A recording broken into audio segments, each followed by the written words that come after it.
Hi guys, we're going to do something a little bit different this time.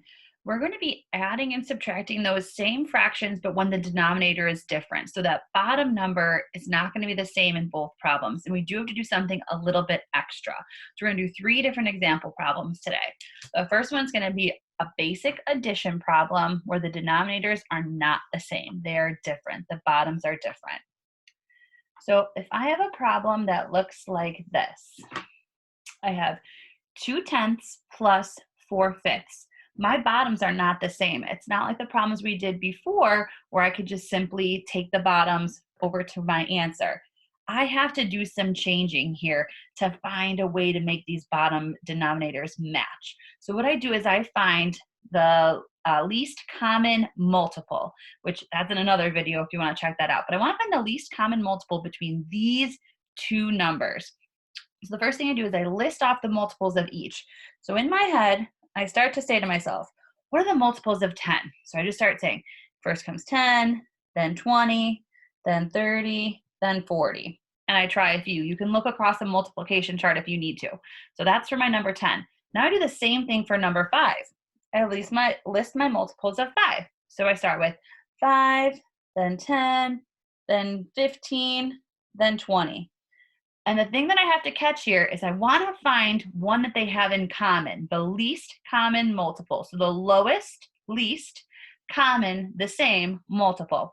So if I look straight across, 10 and 10 are a multiple that they share. So 10 is going to be my least common multiple.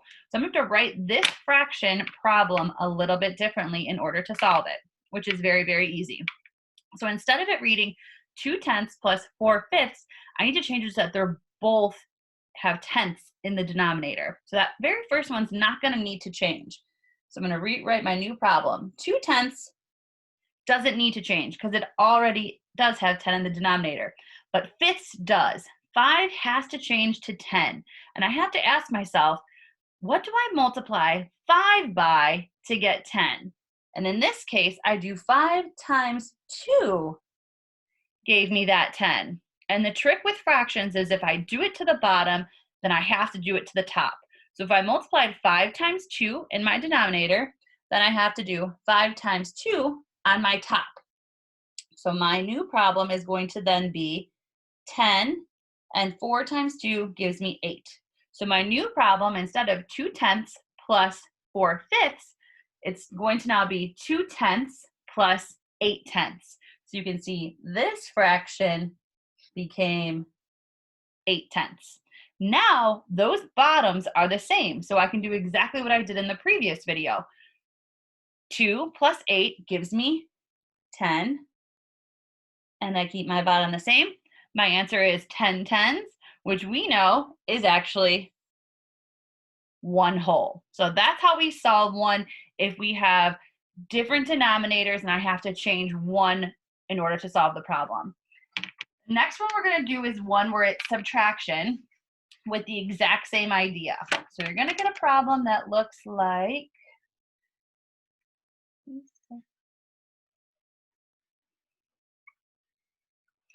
here's our fraction problem to get started. 3/6 minus 6/8. You can see again, those bottoms are not the same. The denominators are not the same, so I cannot just go straight across like I had before. First thing I need to do, find the least common multiple for both. So I start here.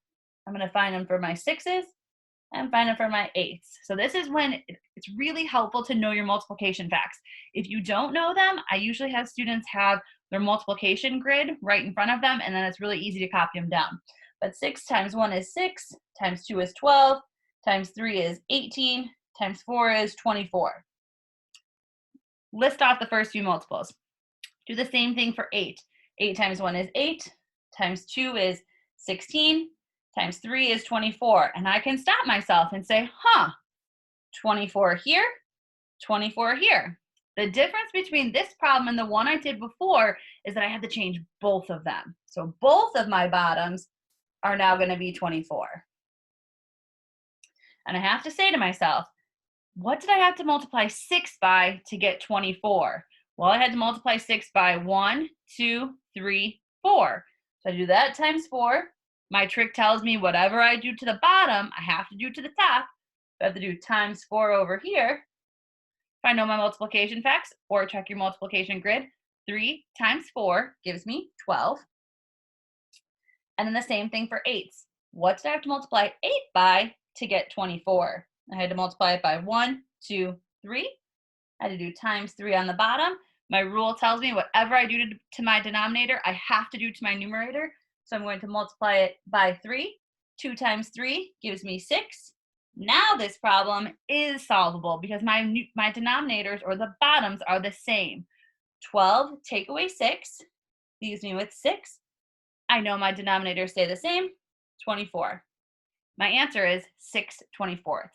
And if you really want to get technical, we could reduce that fraction to simplest form, but we're not going to do that during this video. And we're going to do one more example where we use a whole number. And the whole numbers are going to look the exact same as they did in the previous video when we were adding and subtracting fractions at this point. There's going to be another video where we talk about borrowing from a whole number, but we're not quite there. This is going to be a pretty simple problem where we see something like this.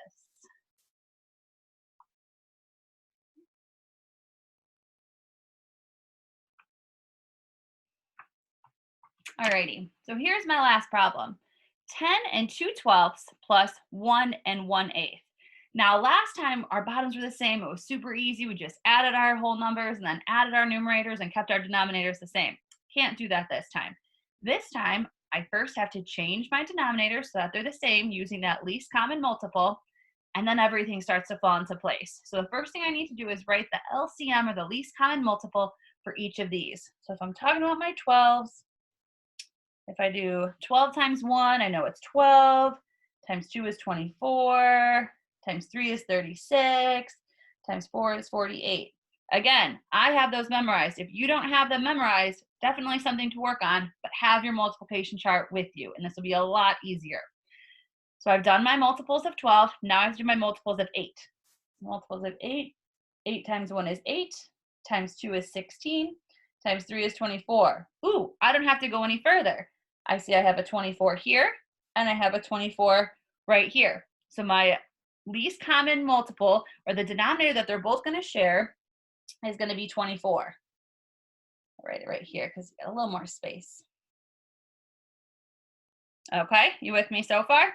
Now I have to ask myself, what did I have to multiply 12 by to get to 24? Well, I had to multiply 12 times 1 times 2 to get 24. So whatever I do to my bottom, I have to do to my top. So times 2. It's a rule in fractions. So 2 times 2 gives me 4. Then what did I have to multiply 8 by to get 24? Well, I had to multiply times 1 times 2 times 3. Whatever I do to the bottom, I have to do to the top. And 1 times 3 is 3. So now that's super. I have my new fractions with the same denominators. Now I just need to bring down my whole numbers. So the 10 comes down to this problem, and the 1 comes here. Now it's exactly like the problem we did in the last video. I just do my fraction. The bottom stays the same. So I'm going to put my answer in this box down here because we have a lot going on. Bottom stays the same, 24 on my denominator. Add those tops. 4 plus 3 is 7. And then add those whole numbers. 10 plus 1 gives me 11. So my answer is 11 and 7/24.